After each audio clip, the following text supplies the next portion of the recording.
Megastar Chiranjeevi గారి కొడుకుగా తెలుగు ఇండస్ట్రీకి ఎంట్రీ ఇచ్చి మొదటి సినిమాతోనే లక్షలాది మంది అభిమానాన్ని సంపాదించుకొని బ్యాక్ టు బ్యాక్ సినిమాలతో అలరిస్తున్నారు రామ్ చరణ్. త్వరలో బుచ్చిబాబు గారి డైరెక్షన్లో పెద్ద సినిమాతో ప్రేక్షకుల ముందుకు రాబోతున్నారు. అయితే చరణ్కి మ్యారేజ్ అయిన సంగతి తెలిసిందే. ఆయన భార్య పేరు ఉపాసన కొణిదెల. వీరిది love marriage. ఒక పాప కూడా ఉంది. పాప పేరు క్లింకారా.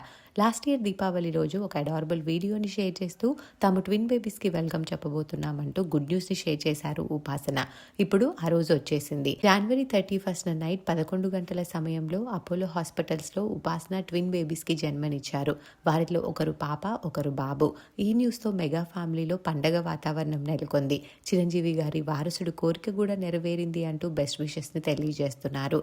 ఈ విషయాన్ని చిరంజీవి గారు వెల్లడిస్తూ తన ఆనందాన్ని షేర్ చేశారు. అయితే రామ్ చరణ్కి కూడా అచ్చం చిరంజీవి గారి లాగానే ఇద్దరు అమ్మాయిలు, ఒక అబ్బాయి. హిస్టరీ ఇప్పుడు మళ్ళీ రిపీట్ అయింది అంటూ ఫ్యాన్స్ కామెంట్స్ పెడుతూ మెగా కపుల్కి బెస్ట్ విషెస్ని తెలియజేస్తున్నారు.